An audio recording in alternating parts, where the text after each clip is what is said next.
નમસ્તે મિત્રો, રાધે રાધે, જય શ્રી કૃષ્ણ મિત્રો. કેમ છો મારા વહાલા મિત્રો?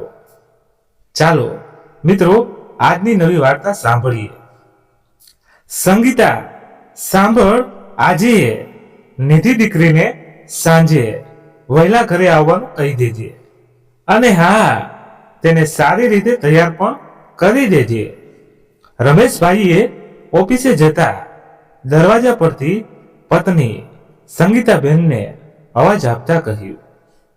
ત્યારે સંગીતાબેને કહ્યું, ઠીક છે, હું તેને કહી દઈશ. ત્યારે રમેશભાઈએ ફરીથી કહ્યું, અને નિધિને એ પણ કહી દેજે કે ઢોકળા બનાવી લે. તેના હાથના ઢોકળા બહુ સ્વાદિષ્ટ હોય છે. અરે હા, બધું કહી દઈશ. બીજું કંઈ? સંગીતાબેને હસતા હસતા કહ્યું. ત્યારે રમેશભાઈએ કહ્યું, બીજું કંઈ નહીં, બધી તૈયારીઓ કર્યા પછી તું પણ સમયસર તૈયાર થઈ જજે. તેઓ સાંજે 6 વાગ્યા સુધીમાં આવી જશે. એમ કહીને રમેશભાઈ ઓફિસ જવા માટે નીકળી ગયા. આજે છોકરાનો પરિવાર રમેશભાઈની એકની એક દીકરી નિધિને મળવા આવી રહ્યું હતું. તેથી રમેશભાઈ થોડા ચિંતામાં હતા અને ઈચ્છતા હતા કે બધું ઠીકથી થઈ જાય. રમેશભાઈ અને સંગીતાબેન બંને નોકરી કરતા હતા, તેથી ઘરમાં કોઈ વસ્તુની કમી ન હતી. તેઓ ખૂબ જ સમૃદ્ધ અને કાર્યક્ષમ પરિવાર હતો. આજે છોકરાના પરિવારના સ્વાગત પ્રસંગે સંગીતાબેને ઓફિસમાંથી રજા લીધી હતી અને તેમની પ્રિય પુત્રી ડોક્ટર નિધિને પણ વહેલા ઘરે આવવા કહ્યું હતું. સંગીતાબેન સવારથી જ કામમાં વ્યસ્ત હતા. તેમણે આખા ઘરને અરીસાની જેમ ચમકાવી નાખ્યું અને નાસ્તો પણ બનાવી લીધો. આ દરમિયાન તેના માતા પિતાની આજ્ઞાકારી પુત્રી નિધિ પણ સાંજ પહેલા ઘરે આવી ગઈ. ડોક્ટર હોવા છતાં તે ખૂબ જ ઘરેલું છોકરી હતી.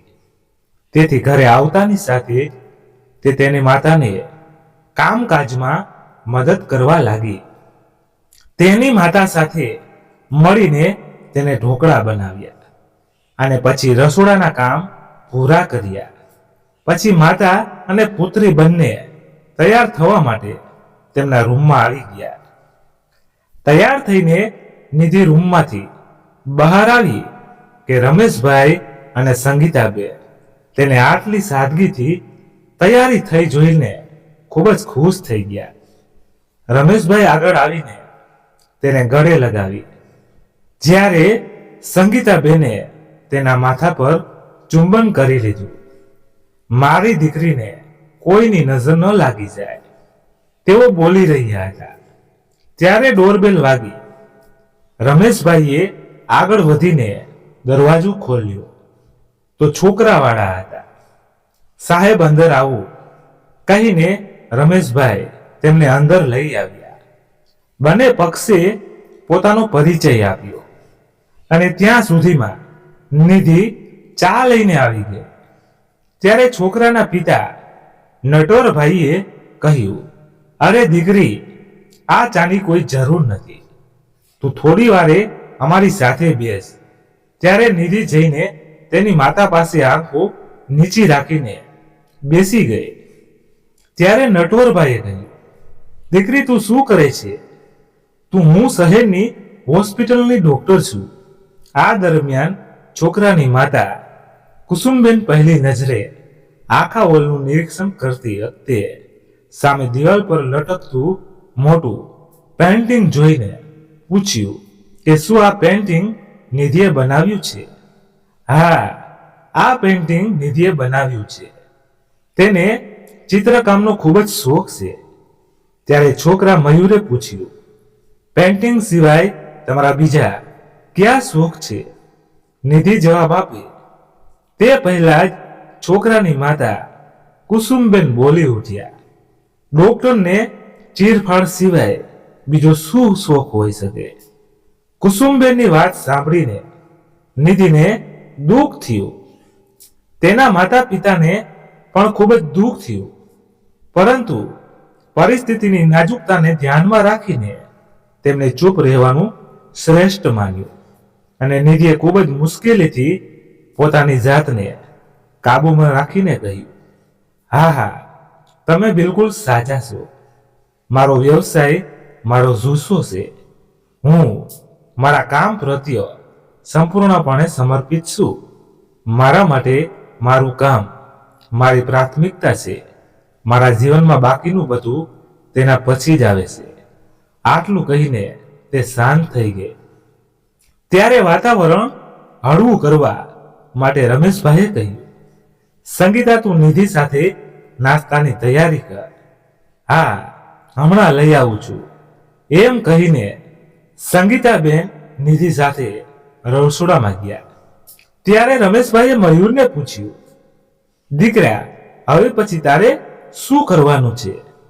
અંકલ, હું પપ્પાના વ્યવસાયને નવી ઊંચાઈએ લઈ જવા માંગુ છું.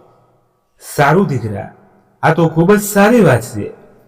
ત્યારે સંગીતાબેન નિધિ સાથે નાસ્તાની ટ્રે લઈને આવ્યા. હાલો તમે બધા નાસ્તો કરો, ઘરે બનેલું છે. નાસ્તાની પ્લેટ મૂકતા સંગીતાબેને કહ્યું. ત્યારે ફરી એકવાર કુસુમબેને કહ્યું, શું આ બધું નિધિએ બનાવ્યું છે? બધાએ સાથે મળીને બનાવ્યું છે, પણ ઢોકળા તેને બનાવ્યા છે. તે ખૂબ જ સારા ઢોકળા બનાવે છે, સંગીતાબેને કહ્યું. તો નટવરભાઈએ કહ્યું, તો દીકરી એક સારી ડોક્ટર હોવાથી સાથે રસોઈમાં પણ પારંગત છે. આટલું કહીને તેમણે ઢોકળાનો ટુકડો ઉપાડ્યો અને ખાધાની સાથે જ તેના ખૂબ વખાણ કરવા લાગ્યા. ત્યારે મયુરે કહ્યું, વાહ, ઢોકળા ખરેખર ખૂબ જ સ્વાદિષ્ટ છે. પણ કુસુમબેન બિલકુલ ચૂપ બેઠા હતા. તેના વર્તનથી બધા ચોંકી ગયા. કોઈ કંઈ સમજી શક્યું નહીં કે છેવટે તેમના આવા વર્તન પાછળનું કારણ શું છે. જો તેમને નિધિના ડોક્ટર બનવા સામે કોઈ વાંધો હતો તો તેઓ પહેલેથી જ એ જાણતા હતા. તો પછી તેઓ તેને મળવા કેમ આવ્યા? હમણાં આ બધા પ્રશ્નો નિધિ અને તેના માતા પિતાના મનમાં ચિંતા કરી રહ્યા હતા. ત્યારે અચાનક કુસુમબેનનો અવાજ ફરી એકવાર ગુંજ્યો, દીકરા, તું હંમેશા જીન્સ અને ટોપ પહેરે છે. આ અણધર્યા પ્રશ્ન પર રમેશભાઈ અને સંગીતાબેન એક ક્ષણ માટે સ્તનબંધ થઈ ગયા. પણ નિધિએ વિચલિત થઈ વિના ખૂબ જ શાંત સ્વરે જવાબ આપ્યો, આ મને મોટે ભાગે જીન્સ અને ટોપ પહેરવાનું ગમે છે. કારણ કે આંટી, તમે જાણો છો કે મહાનગરી જીવન કેવું હોય છે. અહીં બેંગ્લોરની આ ઝડપી ગતિશીલ જિંદગીમાં મને અને મારા પ્રોફેશનમાં હું ફક્ત જીન્સ અને ટોપમાં જ કમ્ફર્ટેબલ છું. આટલું કહીને તે શાંત થઈ ગઈ. ત્યારે નટવરભાઈએ કહ્યું, તું કેવી વાત કરે છે કુસુમ? કેમ, મેં તો એક સરળ પ્રશ્ન પૂછ્યો છે, તેમાં શું ખોટું છે?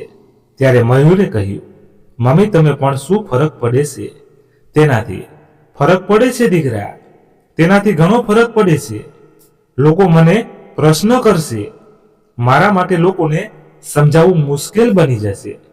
તું નહીં સમજે આ બધી વાતોને. આટલું કહ્યા પછી તેમણે નિધિને બીજો પ્રશ્ન પૂછ્યો, શું તું આજે પણ સાડી નહોતી પહેરી શકતી?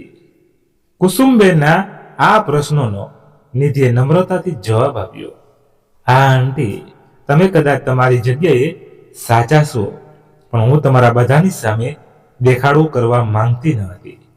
હું જેવી છું અને જેવી રહું છું એવી રીતે જ તમારા બધાની સામે આવવા માંગતી હતી. હું કોઈ પણ પ્રકારના ઠાઠમાઠ કે દેખાડવામાં નથી માનતી. એમ કહીને તેણીએ નમસ્કાર પોઝમાં હાથ જોડી દીધા. ત્યારે મયુરે કહ્યું, તમે બિલકુલ સાચું કહ્યું. નિધિએ એક દિવસ માટે ખોટો ઢોંગ કરીને બીજા વ્યક્તિને છેતરવામાં હું પણ નથી માનતો. મયુર પોતાનું વાક્ય પૂરું કરી રહ્યો હતો ત્યારે કુસુમબેન ઊભા થયા અને કહ્યું, ભાઈ, હવે અમને પરવાનગી આપો. અમારો જે પણ નિર્ણય હશે અમે 1-2 દિવસમાં તેના પર વિચારીને જવાબ આપી દઈશું. આટલું કહીને તેઓ ત્યાંથી ચાલ્યા ગયા. અહીં નિધિ અને તેના માતા પિતા બધા ચોંકી ગયા. થોડી વાર માટે સંપૂર્ણ મૌન હતું. પછી મૌન તોડીને રમેશભાઈએ કહ્યું, અરે, આપણી દીકરી હીરો છે, હીરો. અને હીરાની ગુણવત્તાની પરખ ફક્ત જ્વેલરી જ કરી શકે છે. તે લોકો આ હીરાને કાં જ સમજી ગયા. દુઃખની વાત છે. ત્યારે સંગીતાબેને પણ કહ્યું, તમે બિલકુલ સાચું કહ્યું. આપણી દીકરી આપણું ગૌરવ છે. આટલું કહીને બંને માતા પિતાએ તેમની સામે ઉભેલી નિધિને ગળે લગાવી લીધી.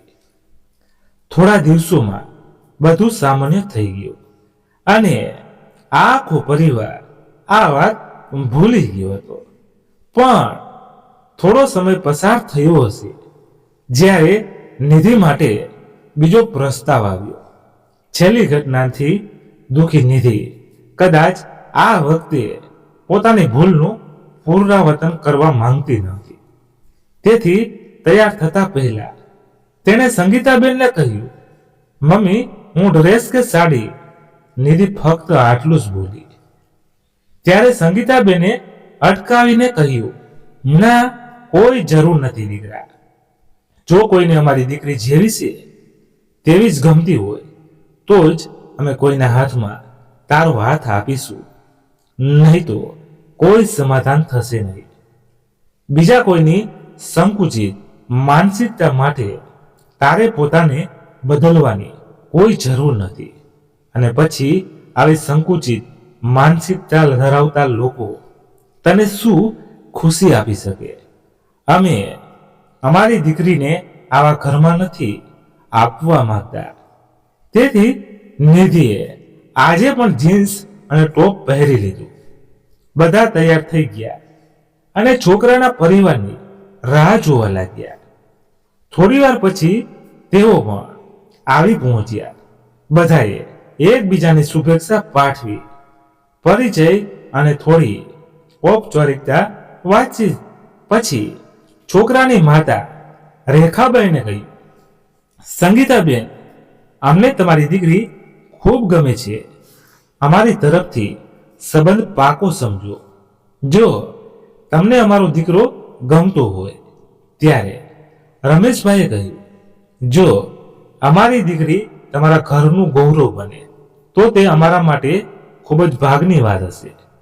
પણ હું ઈચ્છું છું કે સાગર અને નિધિ પણ એકવાર એકબીજા સાથે એકાંતમાં વાત કરે તો વધુ સારું રહેશે. હા, અવશ્ય તમે મારા મોઢાની વાત છીનવી લીધી, છોકરાની માતા રેખાબાઈને કહ્યું. ત્યારે બધા વડીલોની સંમતિથી સાગર અને નિધિ લોનમાં ચાલવા માટે બહાર ગયા. થોડી ઔપચારિકતા વાતચીત પછી ચાલતી વખતે નિધિએ અચાનક પૂછ્યું, શું તમને અને તમારા પરિવારને મારા રીતે જીન્સ ટોપ પહેરવાથી કોઈ વાંધો નથી? ત્યારે સાગરે કહ્યું, અરે નિધિ, મારા માતા પિતા મારા કરતા મોટી વિચારસરણી ધરાવે છે.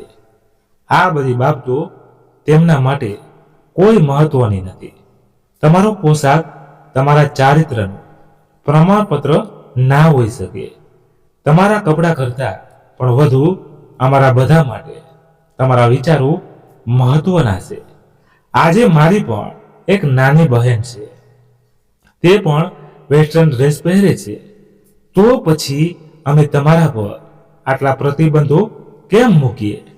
તમારી અને મારી બહેનમાં શું ફરક છે ખબર નહીં. લોકો આ બેવડા માપદંડ કેમ અપનાવે છે? બાળપણથી મેં મારા ઘરમાં મારા માતા પિતાના ખુલ્લા વિચારો જોયા છે. તો નિધિએ કહ્યું, હું તમને અને તમારા પરિવારના વિચારને સલામ કરું છું. સારું, એ બધું ઠીક છે, પણ શું તમે મારા વિશે કંઈ જાણવા નથી માંગતા? સાગરે કહ્યું. ત્યારે નિધિએ કહ્યું, ના, તમે મારી સામે તમારી વિચારસરણીનું ઉદાહરણ રજૂ કરી દીધું છે, તેથી હવે પૂછવા માટે કંઈ ખાસ નથી.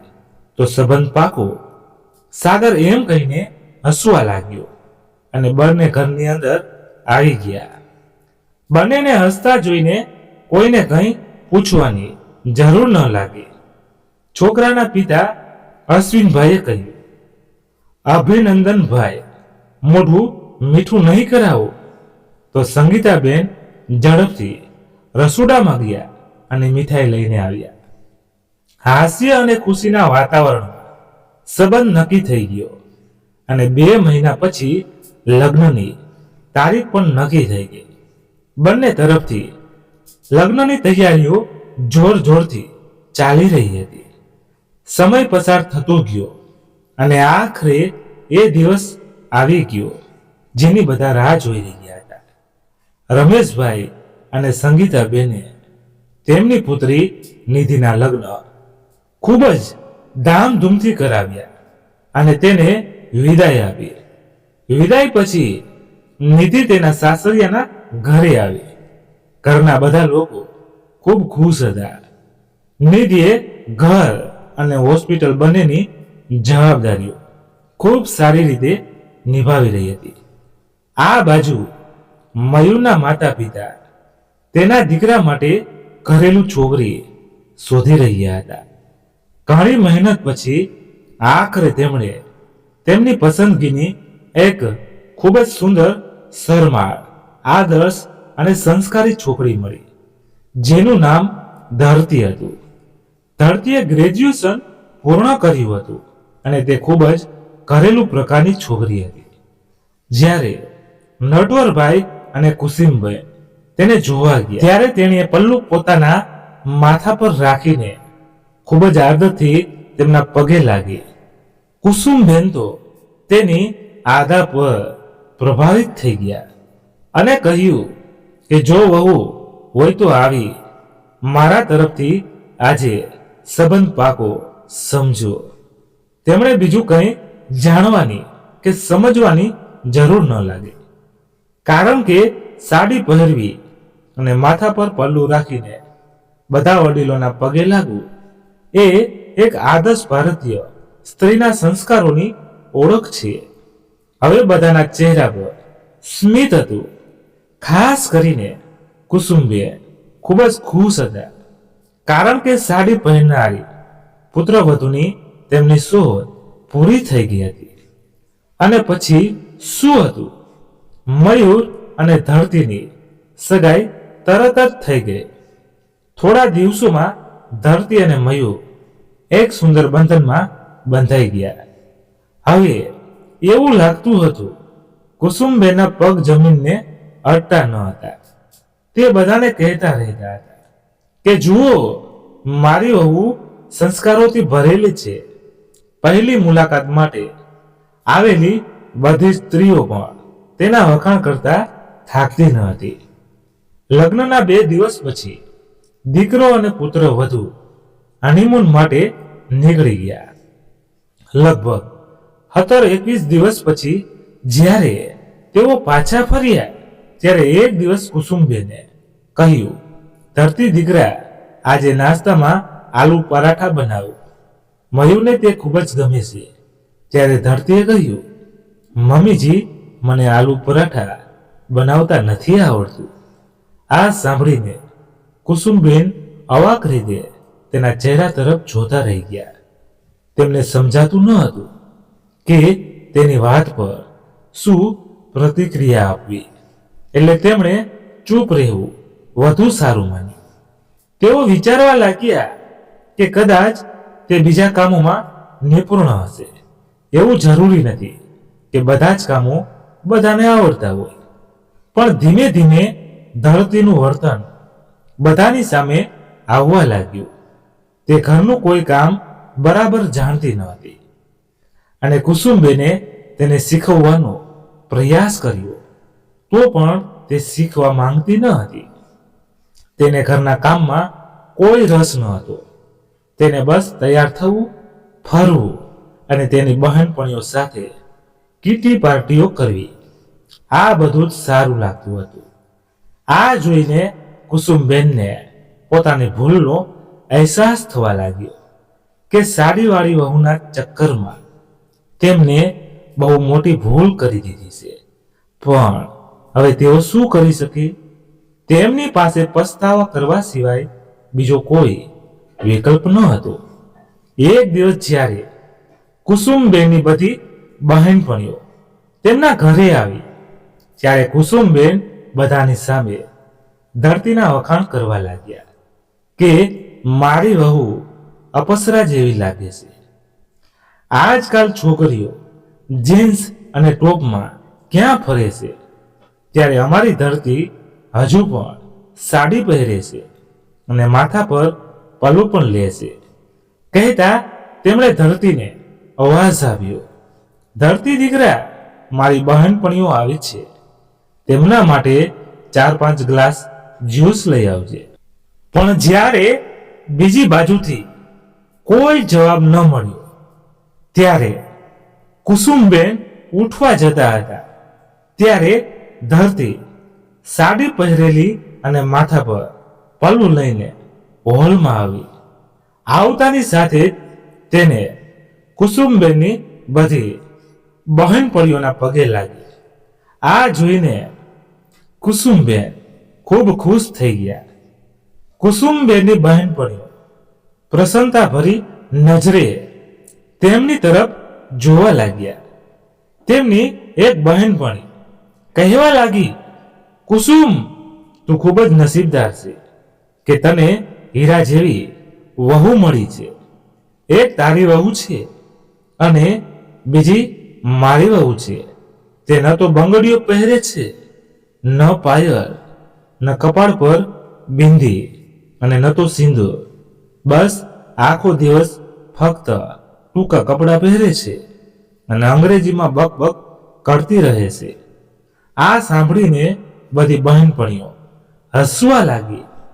ત્યારે કુસુમબેને ધરતીને કહ્યું, દીકરી, મેં તને જ્યુસ લઈ આવવા બોલાવી હતી, શું થયું? ત્યારે ધરતીએ કુસુમબેન તરફ ફરીને કહ્યું, મમ્મીજી, તમારા બોલાવવાથી હું બહાર નથી આવી. આજે મારી કીટી પાર્ટી છે, મને મોડું થઈ રહ્યું છે એટલે હું જઈ રહી છું. હું બહાર ડિનર કરીને પાછી આવીશ. આટલું કહીને તે ત્યાંથી ચાલી ગઈ. હવે કુસુમબેનની આંખો શરમથી જમીનમાં દટાઈ ગઈ. હવે એ જ બહેનપણીઓ જે પહેલા તેમના વખાણ કરતા થાકતી નહોતી, તેઓ એકબીજા સાથે ગુપસુપ કરવા લાગ્યા કે જુઓ તો કેવી ઝડપથી ચાલી ગઈ. અરે, મારી વહુ આના કરતા લાખ ગણી સારી છે. તે ભલી સાડી ન પહેરે પણ તે ક્યારેય આવું નથી કરતી. તેમની એક બહેનપણીએ આવું કહ્યું. ત્યારે કુસુમબેનની હાલત એવી થઈ ગઈ કે કાપો તો લોહી ન નીકળે. તેમને રડવાનું મન થતું હતું પણ તે બધાની સામે રડી પણ શકતા ન હતા. પોતાની જાતને કાબૂમાં રાખીને કુસુમબેને કહ્યું, તમે બધા બેસો, હું બધા માટે જ્યુસ લઈ આવું છું. ત્યારે બધા કહેવા લાગ્યા, ના કુસુમ, રહેવા દે, તું કેમ હેરાન થઈ રહી છે? આમ પણ હવે અમારે જવું છે. આટલું કહીને કુસુમબેનની પરવાનગી લઈને બધી બહેનપણીઓ ત્યાંથી જતી રહી. પછી કુસુમબેન માથું નમાવીને ચૂપચાપ બેસી રહ્યા. થોડી વાર પછી તેમનો ફોન વાગ્યો. જોયું તો તેમના હોઠ પર એક ક્ષણ માટે સ્મિત આવી ગયું. તેમણે ફોન ઉપાડતા જ બીજી બાજુથી અવાજ આવ્યો, હેલો કુસુમ, કેમ છે? શું હાલ છે તારા? કોઈ ખબર અંતર જ નથી. શું તું મને યાદ કરે છે કે નહીં? ઊભી રહીશ કે નહીં? નહીં કે બસ બોલતી જ રહીશ? અને તું ક્યાંથી બોલી રહી છે? આજે અચાનક તને મારી યાદ કેવી રીતે આવી ગઈ? કુસુમબેને તેમની બહેનપણી રેખાબેનના પ્રશ્નોના જવાબ આપતા કહ્યું. તો રેખાબેને કહ્યું, ઓહ મેડમ, અમે તમારા શહેરમાં આવ્યા છીએ. મારા પતિની આ શહેરમાં બદલી થઈ ગઈ છે. ઓહ, આ તો ખૂબ સારી વાત છે, કુસુમબેને કહ્યું. તો રેખાબેને કહ્યું, ઠીક છે, હવે તું મને કહે કે તું મને ક્યારે મળવા આવે છે. હું તને મળવા માટે ખૂબ જ ઉત્સુક છું.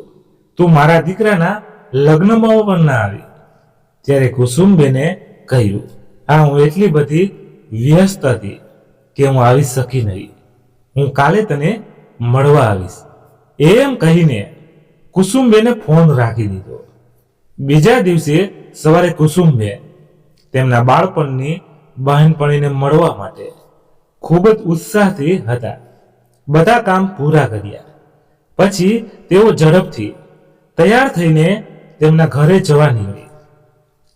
કુસુમબેન રેખાબેનને ઘરે પહોંચતાની સાથે તેમણે દરવાજો ખોલ્યો અને બંને બહેનપણી એકબીજાને ગળે લગાવીને દરવાજા પાસે જ રડવા લાગી.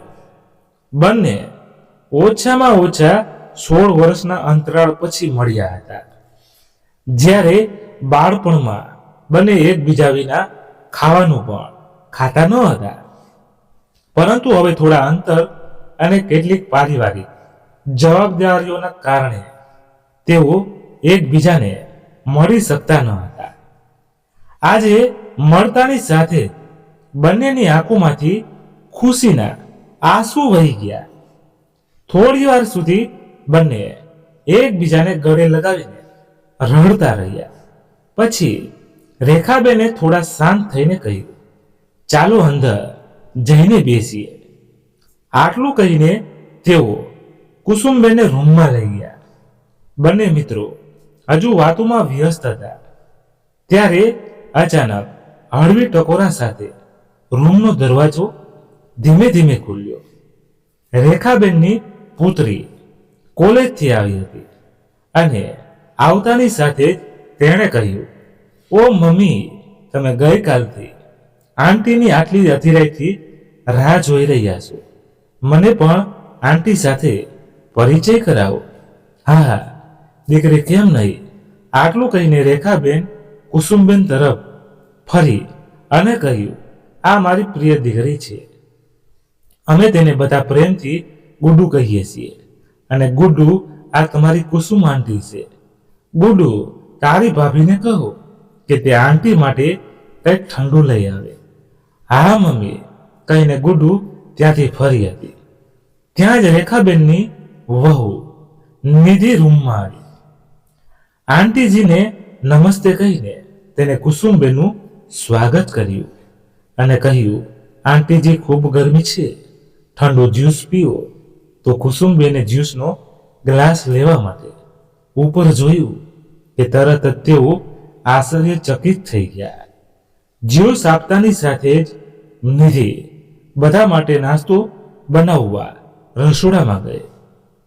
ત્યારે કુસુમબેને આશ્ચર્યની આંખો સાથે રેખાબેનને પૂછ્યું, રેખા, આ હા કુસુમ, આ છે નિધિ, મારી વહુ. નિધિ હીરો છે, હીરો. અમારી વહુ એક ડોક્ટર છે, છતાં તે બિલકુલ ઘમંડી નથી. તે ઘરકામમાં એટલી કુશળ છે કે પૂછો જ નહીં. તે ઘર અને હોસ્પિટલ બંનેની જવાબદારીઓ ખૂબ સારી રીતે સંભાળે છે. તે મને એક પણ કામ હાથમાં લગાવવા દેતી નથી. તેણે આખું ઘર સંભાળી રાખ્યું છે. એક જ શ્વાસમાં બધું કહ્યા પછી રેખાબેને ઊંડો શ્વાસ લીધો. થોડી વાર પછી નિધિ ફરીથી નાસ્તાની ટ્રે લઈને આવી. બ્રેડ, રસમલાઈ, ઢોકળા અને સેન્ડવિચ. કુસુમબેન આટલી બધી વસ્તુઓ જોઈને આશ્ચર્યચકિત થઈ ગયા. તેઓ કંઈ બોલે તે પહેલા રેખાબેનનો અવાજ ગુંજી ઉઠ્યો, આ બધું અમારી નિધિએ પોતાના હાથે સાથે બનાવ્યું છે. અમારી વહુ નિધિ ખૂબ જ સ્વાદિષ્ટ ભોજન બનાવે છે. નાસ્તો પીરસ્યા પછી તે પાછી જતી રહી. કુસુમબેન હજુ પણ સ્તનભન બેઠા હતા. ત્યારે રેખાબેને પૂછ્યું, કુસુમ, તને મારી પુત્રવધુ કેવી લાગી? ખરેખર રેખા, તારી પુત્રવધુ હીરો છે, હીરો. જે હીરાને મેં કાચ સમજીને નકાળી કાઢ્યો હતો, તેને તારી પારખી આંખોએ ઓળખી લીધો. આટલું કહીને કુસુમબેનની આંખો આંસુઓથી ભરાઈ ગઈ. ત્યારે પરિસ્થિતિની નાજુકતા સમજીને રેખાબેને કહ્યું, કુસુમ, હવે ભૂતકાળ ભૂલી જા અને નાસ્તો કર. જે થયું તે સારું છે. જવા દો. ભૂતકાળને યાદ કરવાથી ફક્ત દુઃખ જ મળે છે. હા રેખા, તું સાચું કહે છે. ભૂતકાળને ભૂલી જવું એ બધા માટે સારું છે. કદાચ મને મારા રૂઢિચુસ્ત વિચારસરણીની સજા મળી રહી છે. આ કહીને કુસુમબેનની આંખો ફરી ભીની થઈ ગઈ. પછી બંને બહેનપણીઓ નાસ્તો કરતી વખતે ઘણી વાતો કરી. તેઓએ પોતાની બધી વાતો શેર કરીને પોતાનું મન જ્યારે શાંત થવા લાગી ત્યારે કુસુમબેને રેખાબેન પાસે જવાની પરવાનગી માંગી અને કહ્યું કે રેખા, હું હવે જાઉં છું. ખૂબ મોડું થઈ ગયું છે. હવે આપણે એકબીજાને મળતા રહીશું. હવે તું મને કહે કે તું ક્યારે મારી પાસે આવી રહી છે. ત્યારે રેખાબેને કહ્યું, કુસુમ, મને તો નથી ભરાયું, પણ હવે સાંજ પડી ગઈ છે, તેથી હું તને હવે રોકી પણ નથી શકતી. હું જલ્દી તારી પાસે આવવાનો પ્રયત્ન કરીશ. આ વાત રેખાબેને નિધિ દ્વારા બનાવેલ પેઇન્ટિંગ ભેટમાં આપતા કહ્યું, કુસુમ, આ પેઇન્ટિંગ મારી વહુએ પોતાના હાથે બનાવ્યું છે. પેઇન્ટિંગ હાથમાં લેતાની સાથે કુસુમબેનની આંખોમાંથી સતત આંસુઓની ધારા વહેવા લાગી. આજે રેખાબેનને વિદાય આપીને ઘરે પરત ફરતી વખતે કુસુમબેનના મનમાં વારવાર એક જ વિચાર આવતો હતો કે મેં ફક્ત કપડાં જોઈને બધું ગુમાવ્યું. કપડાં ફક્ત મન અને શરીરને ઢાંકે છે. સારા ગુણો બધા ખરાબને ઢાંકે છે. જે ઘરને ઢાંકી લે પલ્લુમાં તે લાખોમાં એક છે. પછી ભલે તે જીન્સ પહેરે કે સાડી. મને આ વાત ના સમજાય. ન જાઓ કોઈના પહેરવશ પર. મને આ વાત હવે સમજાઈ ગઈ છે. કહેતા કુસુમબેન આજે પસ્તાવાની આગમાં બળી રહ્યા હતા. તો મિત્રો, આ હતી આજની વાર્તા. તમને કેવી લાગી અને તમારે શું વાર્તા વિશે કહેવું છે તે કોમેન્ટ કરીને જણાવજો. અને વાર્તા પસંદ આવી હોય તો લાઈક કરી તમારા મિત્રો સાથે શેર કરજો. અને હા, આપણી ચેનલ પર નવા છો તો ચેનલને સબસ્ક્રાઇબ જરૂરથી કરજો. ધન્યવાદ. ફરી મળીએ નવી વાર્તા સાથે. ત્યાં સુધી તમારા પરિવાર સાથે ખુશખુશાલ રહો. જય હિન્દ, જય ભારત.